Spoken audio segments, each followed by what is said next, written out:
Monsieur Saïd Ayeshi, bonjour. Sabah al-Khair, et puis si vous le permettez, un petit coucou au docteur Sofiane qui est un fan de l'émission.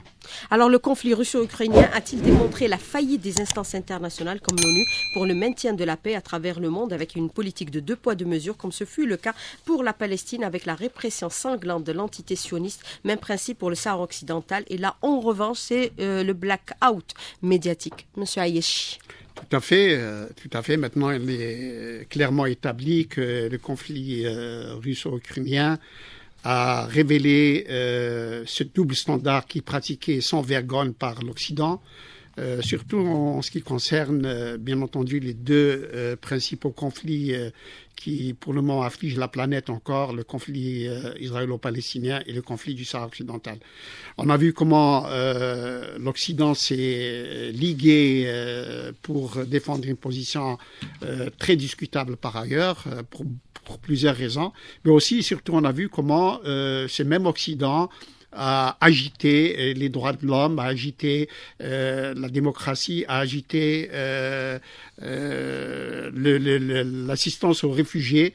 Lorsqu'on sait combien de milliers de réfugiés meurent en Méditerranée, sont noyés sans que cette même Union européenne ne s'en soucie. On a vu comment d'ailleurs l'Union européenne elle-même a défendu bec et ongle une position qui est très, par ailleurs, difficile à défendre lorsqu'on prend en compte la légalité internationale.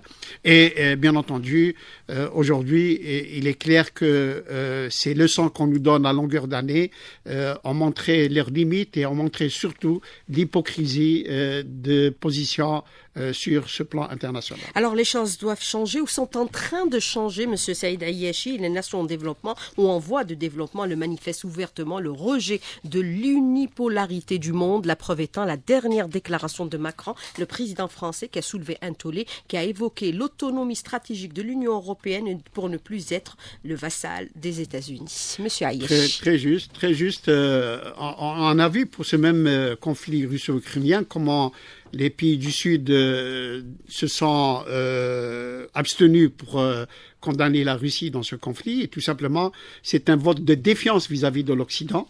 D'abord, parce que tout simplement, on a constaté justement ce double standard, ce deux poids deux mesures dans les positions occidentales.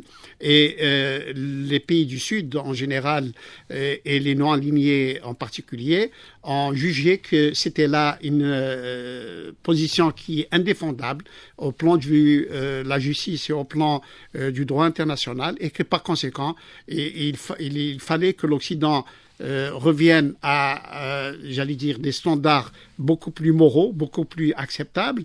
Et de ce point de vue-là, aucune mesure n'est venue conforter cette demande, cette exigence des pays du Sud. Et on a vu aussi l'inaction, pour ne pas dire l'inertie de l'ONU dans le conflit et qui a montré les limites de l'organisation internationale. On a vu comment le Conseil de sécurité était par ailleurs quasiment paralysé par ses propres mesures, ses propres valeurs qu'il défend à contre-vent et marée. Et on a vu aussi, surtout, cette position du président français qui, moi je suis de ceux qui trouvent que le président Macron a un très grand courage politique et par conséquent, d'une certaine façon, très clairement déchiffré, décrypté. Le président Macron vient de dire que on devrait être libre dans ses positions et non pas être suiviste par rapport aux intérêts d'une puissance aussi importante soit-elle. Et par conséquent, c'est la position pratiquement des pays du Sud qui voudraient sortir de l'unipolarité. Vous savez, après la chute du mur de Berlin, le monde s'est trouvé donc sous la conduite d'un seul État et évidemment quand il y a cette hégémonie dominatrice et cela n'augure rien de bon, cela déséquilibre les relations internationales et je pense qu'il y a un avant Ukraine et un après Ukraine et l'après-Ukraine sera fait d'abord par la multipolarité qui viendra mettre un équilibre dans les relations internationales et qui voudra mettre beaucoup plus de justice et d'équité entre les nations. Mais Macron prend conscience, puisque cette intervention est arrivée juste après sa visite en Chine, prend conscience qu'aujourd'hui, qu'un nouvel ordre mondial commence à émerger sur l'échiquier international et que les choses bougent et les alliances stratégiques sont en train d'être scellées, Monsieur Saïd Ayyachi. Toujours dans le même ordre d'idée, effectivement, le président Macron, c'est après sa visite en Chine qu'il a fait cette déclaration et elle a eu plusieurs lectures d'ailleurs. Mais ce qu'il faudrait retenir, c'est que alors que l'Occident accuse la Chine d'être partie prenante d'une certaine façon dans le conflit russo-ukrainien, la Chine a montré avec sagesse qu'elle pouvait contribuer à l'équilibre des relations internationales. On l'a vu comment, avec succès, elle est intervenue pour rééquilibrer les relations entre l'Iran et l'Arabie saoudite avec beaucoup de succès, et cela dans l'intérêt de toutes les nations du monde. Donc la Chine est capable, en plus de sa puissance économique, d'agir de façon diplomatique pour pouvoir contribuer justement à la bonne marche des affaires du monde. Et de ce côté-là, évidemment, cela ne plaît pas à l'Occident et on voudrait d'une certaine façon diaboliser la diplomatie chinoise comme on en a fait avec d'autres États par la suite. Évidemment, il faudra souligner que en ce qui concerne cette contribution dans les relations, les bonnes relations entre les États ou dans les États, il faut rappeler la position de l'Algérie qui a une tradition de non-ingérence dans les affaires des autres pays et que l'Algérie a toujours joué un rôle de médiateur avec beaucoup de succès à l'honneur de la diplomatie algérienne et de l'État algérien. Et évidemment, l'histoire récente a enregistré toutes ces victoires qu'a rapportées la diplomatie algérienne qui maintenant s'inscrit, j'allais dire, avec les autres pays du monde qui contribuent de la même façon pour apaiser les tensions à travers la planète. Et le temps a donné raison à l'Algérie par rapport à ses positions à travers le monde aujourd'hui, Monsieur Saïd Ayyachi, notamment en ce qui concerne certains conflits au niveau du Moyen-Orient. Alors le rapprochement Arabie Saoudite-Iran va bouleverser l'échiquier au niveau du Proche-Orient. Monsieur Saïd Ayyachi, c'est ce que craint aujourd'hui l'entité sioniste qui veut à tout prix saper ce rapprochement qui dans l'Algérie aussi, a un rôle important. A joué un rôle important. La stratégie du sionisme, tout le monde le sait, d'abord basée sur c'est semer la discorde, et principalement dans le monde arabe. Et le sionisme se nourrit des conflits du monde en général et de ses voisins en particulier. Israël n'a pas eu de cesse à désintégrer le monde arabe et c'est ce qu'elle a fait aussi bien avec l'Irak, avec la Syrie, en diabolisant des pays comme l'Algérie, etc. Et bien sûr, à un moment donné, l'Arabie saoudite qui était d'une certaine façon très liée avec les États-Unis d'Amérique, lesquels eux-mêmes sont sous l'emprise du lobby sioniste pour ce qui est de leur politique étrangère, en tout cas au Moyen-Orient, ne voit pas d'un bon œil ce rapprochement entre l'Arabie saoudite et l'Iran, parce que cela, comme vous venez de le dire, vient rebattre les cartes dans l'équilibre des relations dans la région entre les États. Et bien entendu, cela ne fait pas les affaires de l'entité sioniste qui n'a eu de cesse que d'imploser tous les États de la région, de les émietter pour mieux les dominer, puisque l'objectif du sionisme est une domination régionale mais aussi mondiale. Mais sur le plan régional, ils ont réussi, vous le savez, avec le conflit en Syrie, avec ce qu'ils ont fait avec l'Irak, la guerre au Yémen qu'ils entretiennent, et surtout, ils ont beaucoup nourri la discorde entre l'Iran et l'Arabie saoudite. Et maintenant que les relations reprennent, j'allais dire, sur un bon chapitre entre l'Iran et l'Arabie saoudite, cela ne fait pas les affaires d'Israël, bien entendu. On est dans le contexte d'unification des rangs arabes, puisque c'est bien sûr le slogan qui a été prôné lors du sommet de la Ligue arabe qui s'est tenu le 1er novembre dernier en Algérie, sous l'égide de l'Algérie. Monsieur Saïd Ayyachi, l'Algérie qui a joué un rôle prépondérant pendant ce sommet pour rapprocher les points de vue entre tous les États et tous les pays arabes. Monsieur Saïd Ayyachi. Cela d'abord, la politique, pour parler du Moyen-Orient, la politique d'Algérie avait deux objectifs majeurs. Un, réconcilier les factions palestiniennes pour les unifier, en tout cas pour les rassembler, parce que seul le rassemblement des factions palestiniennes pouvait être en mesure de mener une résistance à l'occupationniste et de prétendre à défendre les positions palestiniennes d'un côté. De l'autre côté, c'est l'union du monde arabe. Justement, on vient de le dire, comment l'entité sioniste a toujours travaillé à désunir les Arabes. L'Algérie veut s'inscrire dans des efforts d'union du monde arabe pour qu'il puisse avoir un certain poids dans le concert des nations et pouvoir, d'une certaine façon, défendre les intérêts du monde arabe et contribuer par là même à la bonne marche des affaires du monde. Or, l'Algérie, de ce point de vue, n'a jamais insulté l'avenir, a toujours défendu par exemple, la présence de la Syrie dans la Ligue arabe. Même si ça lui a provoqué beaucoup de critiques. Bien entendu, puisqu'à un moment donné, les pays arabes étaient dans un autre sens, alors que l'Algérie avait des variants, des invariants dans sa politique internationale. Et la Syrie, membre fondateur de la Ligue arabe, devait rester membre de la Ligue arabe, mais certains intérêts et certaines conjoncturelles ont fait que la Syrie a été exclue par ses propres frères arabes et l'Algérie a travaillé d'arrache-pied à pouvoir faire rétablir la Syrie dans ses droits de membre de la Ligue arabe, ce qui est en train de se faire en ce moment, et les Syriens le savent quel est l'apport de l'Algérie. Cela prouve d'ailleurs comment l'Algérie contribue de façon positive avec beaucoup de doigté et de diplomatie pour pouvoir rapprocher les points de vue à l'intérieur du monde arabe. Et il a ouvertement déclaré hier le ministre des Affaires étrangères syrien qui était en visite dans notre pays. Alors Téhéran et Riyad prévoient la réouverture de leurs ambassades respectives dans leur pays. Est-ce qu'on peut considérer que cette réconciliation rabat les cartes des équilibres géopolitiques dans la région et au-delà de cette région, M. Saïd Ayyachi, puisque pendant de longues années, l'Iran a été diabolisé par les États-Unis? Israël. Bien sûr, puisque nous venons de dire que cette réconciliation entre l'Arabie saoudite et l'Iran maintenant augure de nouvelles relations dans la région, de nouveaux équilibres dans la région. Et évidemment, maintenant, on peut très bien prévoir que il y a beaucoup de choses qui vont être révisées dans la configuration diplomatique au Moyen-Orient, dans les affaires du monde arabe, puisque l'Arabie saoudite revient à des standards qui sont beaucoup plus acceptables en ce qui concerne les relations internationales. Une accalmie au Yémen et en Syrie. On voit comment la paix maintenant est à l'horizon, pointe à l'horizon au Yémen après 10 années de guerre atroce. On voit comment la Syrie maintenant peut se rétablir dans ses relations avec les pays frères du Moyen-Orient. Et on voit ainsi comment justement cette nouvelle situation dans les rapports entre l'Iran et l'Arabie saoudite peut être bénéfique pour tous les peuples de la région, y compris bien sûr pour l'Iran qui sort d'un isolement qui a été organisé, souvenez-vous, l'axe du mal du président Bush, qui a désigné l'Iran comme faisant partie de l'axe du mal.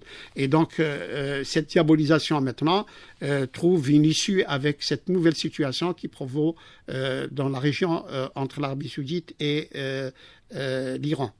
Alors, autre question que je voudrais aborder avec vous, Monsieur Saïd Ayyachi, qui est aussi une question d'actualité, avec bien sûr l'émergence de ce nouvel ordre mondial aujourd'hui. Bien sûr, on parle maintenant de un monde multipolaire. On parle aussi de la disparition éventuelle de certaines monnaies, comme le dollar, qui a dominé le monde pendant des siècles entiers. Monsieur Saïd Ayyachi. Bien sûr, les économistes vous diront que le dollar maintenant est une monnaie de singe, sauf qu'elle reste, selon les accords de Bretton Woods, qui reste la monnaie de référence. Et bien entendu, la planche à billets de la Réserve fédérale américaine tourne à tout va. Et aujourd'hui, le dollar, bien sûr, c'est une monnaie papier qui reste imposée par les États-Unis d'Amérique, mais maintenant se méfient beaucoup de pays qui sont dans une situation économique florissante, telle que la Chine. Vous savez que la Chine détient 1500 milliards de dollars en monnaie papier des États-Unis. Et donc, on parle maintenant de dédollarisation C'est-à-dire il faudrait que soit un panier de monnaie, soit d'autres monnaies remplacent le dollar. Et cela, bien sûr, ne fait pas l'affaire des États-Unis d'Amérique.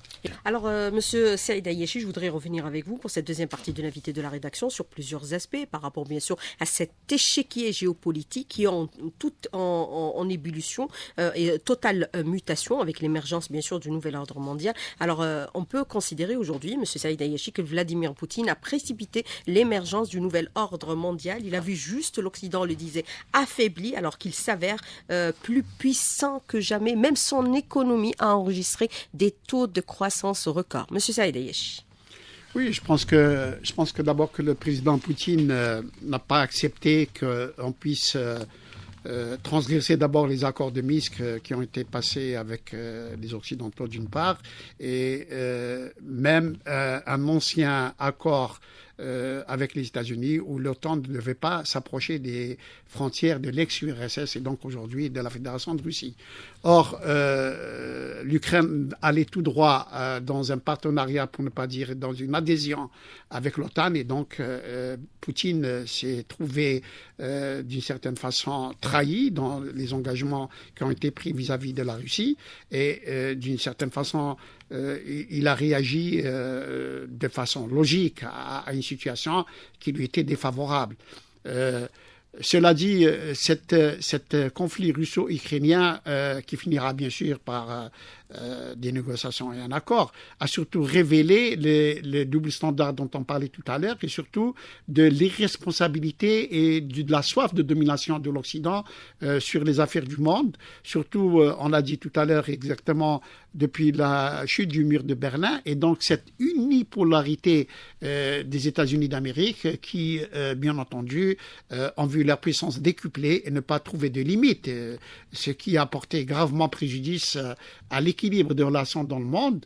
Et aujourd'hui, avec cette nouvelle donne qui va naître de la guerre russo-ukrainienne, l'émergence bien sûr économique, mais aussi diplomatique et politique de la Chine, puis les BRICS d'une certaine façon, le mouvement des non-alignés qui renaît grâce à l'Algérie, donc de sa trajectoire historique, tout ça va ramener à reposer ce nouvel ordre mondial en gestation, qui, je le rappelle quand même, il faudra le rendre hommage au président Boumedienne, qui en 1974 a dénoncé cet ordre mondial qui a été, comme il l'avait dit très justement, qui a été construit sans les pays du Sud, qui aujourd'hui doit maintenant se reconstruire sur de nouvelles bases, avec plus d'équité, plus de justice et plus d'équilibre dans les relations du monde, dans une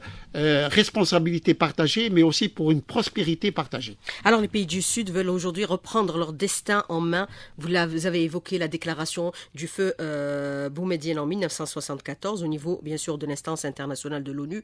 Elle est d'actualité plus que jamais aujourd'hui, M. Saïd Ayeshi. C'est ce que veulent faire valoir les États et les pays. Bien sûr, plus que jamais. Protéger les États-nations. Plus que jamais, puisque de toute façon, ce qui a d'une certaine façon amené les conflits à travers le monde, c'est le déséquilibre en faveur d'un camp, le camp occidental en l'occurrence, et surtout d'une puissance dominatrice, les États-Unis d'Amérique, et par conséquent, cela devait absolument être corrigé d'une façon ou d'une autre, surtout lorsqu'on sait que l'appareil des Nations Unies était également dominé par les États-Unis d'Amérique et surtout les autres membres occidentaux du Conseil de sécurité. Cela, bien sûr, ne pouvait amener qu'à une situation inacceptable, insupportable, qui était au détriment des États du Sud et des pays non alignés. Et de ce côté-là, aujourd'hui, la guerre russo-ukrainienne a révélé au grand jour ce déséquilibre, et donc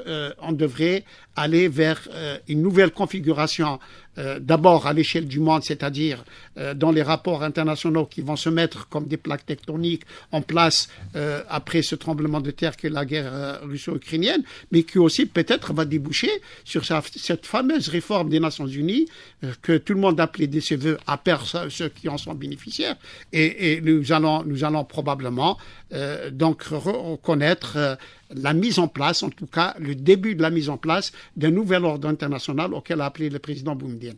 Alors, ces bouleversements sur le plan géopolitique, notamment au niveau du Moyen-Orient, va provoquer un peu l'isolement de l'entité sioniste avec ses alliés, le Maroc, rattrapé par de nouveaux scandales d'espionnage après celui de Pegasus et également des scandales de corruption. Monsieur Saïd Ayeshi. Effectivement, nous parlons de deux pays, donc l'entité sioniste, le Maroc. Pour ce qui est de l'entité sioniste, nous savons quel est l'objectif du sionisme international et de l'entité sioniste au Moyen-Orient. C'est encore une fois, d'une certaine façon, asservir, vassaliser les pays arabes sous prétexte que sa sécurité est menacée, un refrain qu'on nous resserre à chaque fois et auquel adhère allègrement l'Occident, alors que c'est lui qui menace les pays voisins. Ça d'une part, et donc aujourd'hui, s'il y a une nouvelle configuration à l'intérieur des pays arabes, une renaissance peut-être de la Ligue arabe, si tant est qu'elle est possible, cela bien sûr menace, j'allais dire, le projet sioniste de façon générale, et surtout la domination outrageante de l'État d'Israël au Moyen-Orient. Ça d'un côté. L'autre point noir, c'est bien sûr le Maroc. Le Maroc, dans notre pays, d'abord, est victime d'une hostilité et d'une agressivité à tout craint. Mais justement, aujourd'hui, ce monde occidental qui soutient le Maroc d'une façon ou d'une autre, est interpellé pour prendre conscience que c'est un État, un narco-État d'abord, 22 milliards de dollars de recettes du cannabis, mais c'est aussi un État qui ne respecte pas ses alliés, puisque c'est un État corrompu et corrupteur. Il corrompt les élites occidentales. C'est un État aussi qui pratique sans état d'âme et sans scrupule la menace et le chantage. C'est un État qui ne respecte pas le droit international. C'est un État qui ne respecte même pas ses propres alliés, puisqu'il les espionne. Nous connaissons tous le scandale Pegasus, mais plus que ça, il installe une machine de guerre à l'intérieur du Parlement européen. Donc, il n'a aucun respect pour ses propres amis, pour ses propres alliés. Bref, c'est un État infréquentable.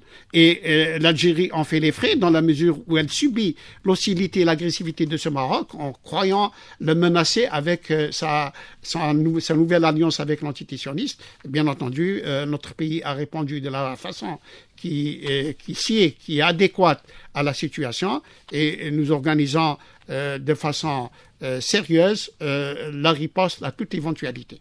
Alors, mais avec cette succession de scandales, les choses se dévoilent au grand jour, M. Saïd Ayeshi. C'est visible, avec cette succession de scandales qui éclaboussent bien sûr le Maroc, les choses se dévoilent au grand jour. Bien sûr, non seulement on a vu comment le Maroc, donc aujourd'hui, n'a pas respecté ses alliés et ses amis, comment le Maroc ne respecte pas le droit international, comment le Maroc pratique le chantage et la menace, mais aussi on a vu comment le Maroc ne respecte même pas son propre peuple, puisque les inégalités sociales sont criantes, insupportables, intolérables. Et aujourd'hui, la rue au Maroc gronde contre le régime marocain. Et bien entendu, c'est le réveil de la médaille, c'est l'effet boomerang de sa politique qu'il a toujours pratiquée envers l'Union européenne, envers ses voisins dans l'Algérie et envers son peuple qui ne respecte pas lui-même et à qui il a imposé une normalisation avec l'entité sioniste, alors que le roi du Maroc est supposé être le défenseur d'Al-Quds. Alors, son hostilité, bien sûr, à l'égard de l'Algérie a dépassé tout entendement. La dernière déclaration du ministre de l'Intérieur et des collectivités locales qui parle aujourd'hui ouvertement d'une guerre à laquelle fait face l'Algérie, une guerre de drogue. Cela démontre aujourd'hui cette hostilité du Makhzen à l'égard de l'Algérie qui veut à tout prix empoisonner sa jeunesse. Et la force d'un État, c'est sa jeunesse. Bien sûr, le Maroc, vis-à-vis de notre pays, a pratiqué tous les moyens dont il dispose et qu'il crée même à l'occasion. On a vu comment il a créé le Mujao pour porter atteinte à la sécurité nationale et entre autres avec l'incident de crime qui a été commis à Gao contre nos diplomates. Le Mujao est une création des services marocains. Et à l'encontre de l'Algérie, bien entendu, face à tous ces déboires qu'il connaît, sur le plan interne et sur le plan maintenant international, le Maroc, à Dieu ne plaise, peut très bien déclencher quelques hostilités pour mieux servir de dérivatif de l'heure à son peuple, à son opinion interne, pour pouvoir ainsi justifier sa position dans le conflit du Sahara occidental.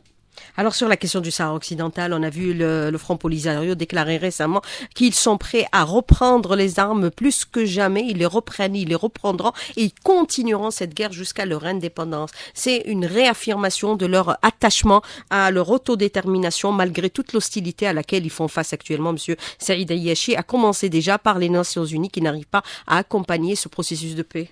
Précisément, les Sahraouis, j'allais dire, ont fait le bilan d'un cessez-le-feu qui a été demandé vivement par le Maroc et qu'ils ont accepté de signer sous les auspices des Nations Unies à la seule condition que l'on organise un référendum de détermination. Ceci s'est passé en septembre 1991. Or, les Sahraouis qui ont placé leur confiance en l'ONU, 30 ans après, n'ont pas vu arriver le moindre signe de l'organisation de ce référendum de détermination, malgré donc cette promesse des Nations Unies. Et on voit comment chaque année, 2 fois par an, le Conseil de sécurité accouche d'une résolution qui reste lettre morte, en l'espèce n'obligeant pas le Maroc à se conformer à la décision des Nations Unies et au respect du droit international surtout. Et donc aujourd'hui, les Sahraouis, après la violation du cessez-le-feu en novembre 2020 par l'armée marocaine, a repris les armes et les Sahraouis ont décidé de prendre exemple sur la révolution algérienne et de ne plus signer de cessez-le-feu tant que les négociations n'auront pas abouti. Ils considèrent qu'ils ont fait peut-être l'erreur de signer un cessez-le-feu alors qu'il n'y avait pas de négociation encore. Et donc aujourd'hui, la décision est prise par le Front Polisario de négocier l'arme à la bretelle et par conséquent d'arriver coûte que coûte, grâce non seulement maintenant à la reprise des hostilités contre l'armée marocaine, mais aussi de monter en cadence dans la résistance du peuple sahraoui par l'intifada et par tous les moyens légaux dont dispose le Front Polisario. Et ils sont nombreux, ces moyens légaux, politiques, diplomatiques, populaires, etc. Alors, mais la question qui se pose aujourd'hui, M. Saïd Ayyachi, pourquoi cette guerre fait l'objet d'un blackout médiatique ? Hélas, parce que tout simplement, évidemment, d'abord, on n'en veut pas aux Sahraouis qui ont des moyens limités, mais de l'autre côté, le Maroc a très vite compris qu'il n'avait pas aucun argument juridique à faire valoir, ni historique d'ailleurs, dans le conflit du Sahara occidental. Il a de suite organisé un embargo médiatique sur le conflit du Sahara occidental. D'abord avec l'aide des réseaux médiatiques sionistes à travers le monde. C'est ainsi que vous ne verrez jamais de grandes chaînes de télévision en Europe parler du conflit du Sahara occidental. Aucunement du tout, complètement occulté. Et par conséquent, ce déficit médiatique ne sert pas à la cause sahraoui puisqu'elle n'informe pas les opinions publiques sur les tenants et les aboutissants, sur les réalités du conflit du Sahara occidental, qui est un problème de décolonisation. Et concomitamment, parallèlement à cet embargo médiatique qui a été organisé par le Maroc a véhiculé pendant plusieurs décennies le discours présentant le conflit du Sahara occidental comme étant un conflit bilatéral avec l'Algérie, en présentant l'Algérie comme étant un pays qui cherche à avoir une position dominante, à organiser une hégémonie sur la région. Et ce discours qui a été répété à l'ancienne pendant des années a fini quelque part à prendre. Ce discours, par contre, lui, il est véhiculé sur les chaînes de télévision occidentales et par conséquent, l'opinion occidentale est, dans une large partie, croit que ce conflit du Sahara occidental est un conflit entre l'Algérie et le Maroc. Or, il n'en est rien. La position de l'Algérie est une position conforme à la légalité internationale. C'est celle de beaucoup de pays de la communauté internationale, c'est-à-dire organiser un référendum à travers lequel les Sahraouis choisiraient librement leur destin. Le Maroc, de ce côté-là, a donc joué ce déficit en médiatisation pour le Sahara occidental en faisant valoir ses propres thèses autonomistes que maintenant qu'il a vendues aussi bien à l'Espagne qu'à certains d'autres petits pays à travers le monde. Alors, vous avez autre question, Monsieur Saïd Ayeshi, c'est par rapport à notre pays, bien sûr, qui se déploie également au niveau international, au niveau régional, au niveau aussi des États et des pays arabes également. Nous l'avons vu lors du sommet de la Ligue arabe, qui a été qualifié comme une véritable réussite au niveau, bien sûr, organisationnel et par rapport aussi à sa portée politique, puisque c'était le premier sommet après 3 ans d'interruption. Alors, l'Algérie, médiateur de paix, exportateur de la paix, qui défend le principe des États-nations, l'intégrité territoriale des pays et des États. Le temps lui a donné raison, Monsieur Saïd Ayeshi, puisqu'on avait vu qu'en 2011, elle avait subi beaucoup de critiques par rapport à sa position vis-à-vis de la Syrie, vis-à-vis de la Libye, vis-à-vis également de l'Égypte. Monsieur Saïd Ayeshi, la Tunisie également. Tout à fait, tout à fait. On avait qualifié l'Algérie de supporter les dictateurs, or que le temps nous a donné raison.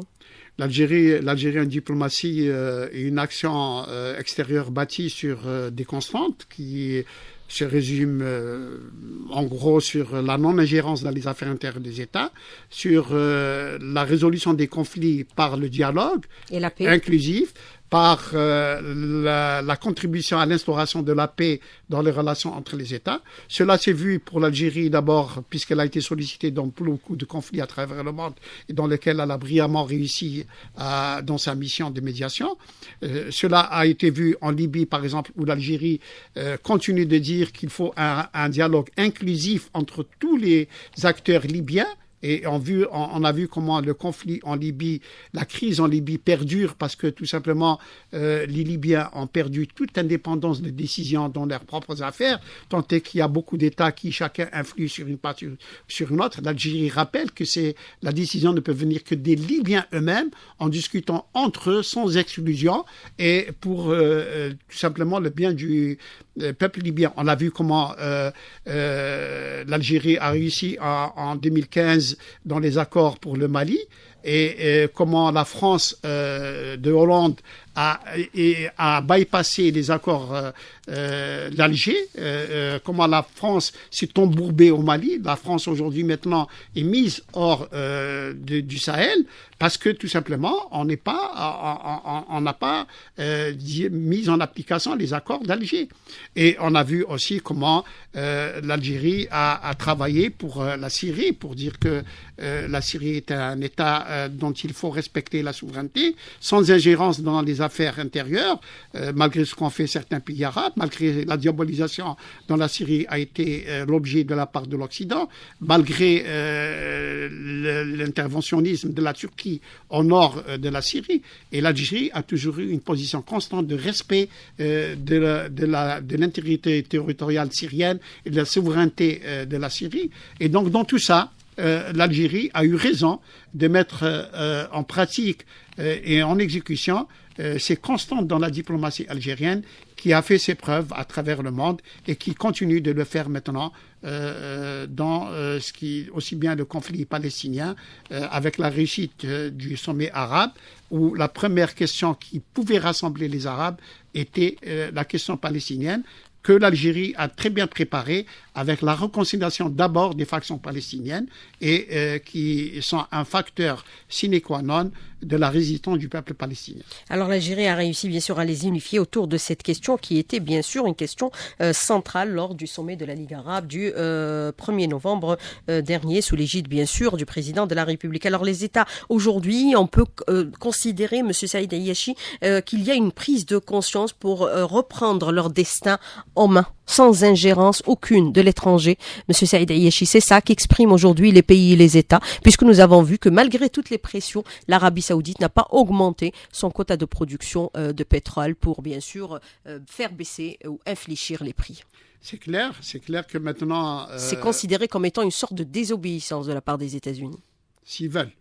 C'est clair que maintenant, les pays du monde, d'une certaine façon, mais on va parler des pays du Sud surtout, ont pris conscience de la responsabilité de leur magistère, de leur de leur fonction en tant que truc, et donc ils se réapproprient et de leur puissance leur destin, leur dossier, et disons sans avoir aucun complexe vis-à-vis de qui que ce soit, tout simplement en essayant de servir au mieux possible les peuples dont ils sont dirigeants. Et cela, bien sûr, a débouché sur une nouvelle approche dans les relations internationales.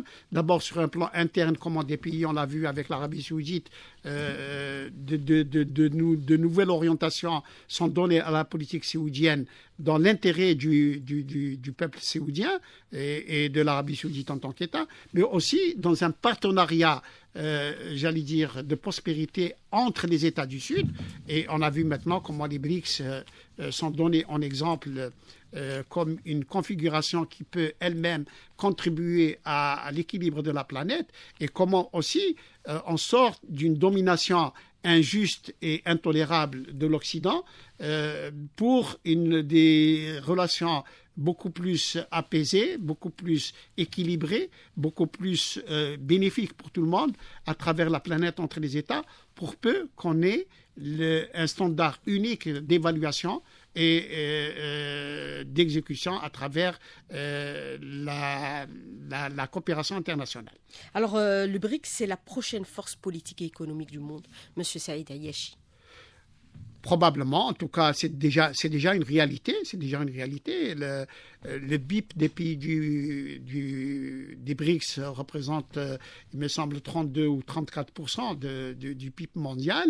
Et demain, il est appelé à augmenter davantage. Et plus d'une douzaine de pays aujourd'hui, bien sûr, il y a des candidats, bien sûr, pour voir. J'allais dire, on peut considérer que le BRICS, c'est les non-alignés économiques, le mouvement des non-alignés économiques de la planète. Et bien sûr, quand on dit économique, il y a toujours le politique à côté. Et donc, ce sont des nouvelles forces d'équilibre, ce sont de nouvelles forces agissantes dans les affaires du monde. Et ça va amener beaucoup plus de justice, beaucoup plus de prospérité, beaucoup plus de respect entre les États. Alors, autre question, et celle de l'auditeur qui vous dit « L'Afrique aux Africains », c'est le message que véhiculent aujourd'hui les pays du continent, M. Saïd Hayachi.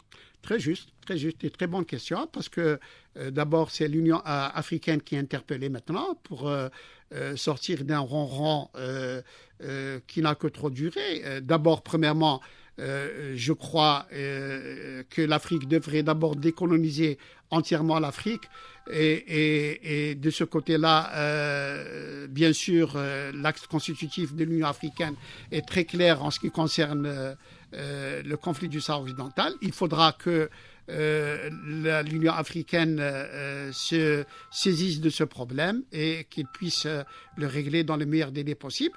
Pour passer à des trucs économiques, vous vous rappelez, on a vu le NEPAD dans le temps, et le NEPAD devrait aussi sortir de ce carcan dans lequel il est enfermé en ce moment pour aller vers une structure économique beaucoup plus agissante, beaucoup plus prégnante, beaucoup plus réalisatrice sur le plan des prospérités des économies africaines. Alors sur la question du Soudan... Et entre autres, si vous permettez, le franc CFA d'abord.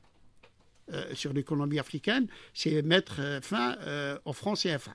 Alors, sur la question du Soudan, c'est à l'Afrique et aux pays arabes d'agir et d'intervenir, M. Saïd Hayachi, puisque nous avons vu l'Algérie, bien sûr, a appelé déjà au calme l'Algérie qui préside actuellement le sommet de la Ligue arabe. Mais c'est très naturellement qu'il faudra d'abord se diriger vers ces deux entités. C'est d'abord la Ligue arabe d'un côté, c'est l'Union africaine de l'autre, pour essayer d'aider le Soudan à sortir de cette nouvelle crise dont il n'avait pas besoin. Monsieur Saïd Hayachi, merci d'avoir répondu à nos questions et d'avoir été en direct avec nous ce matin dans le studio. Merci beaucoup, bonne journée. Merci, au revoir.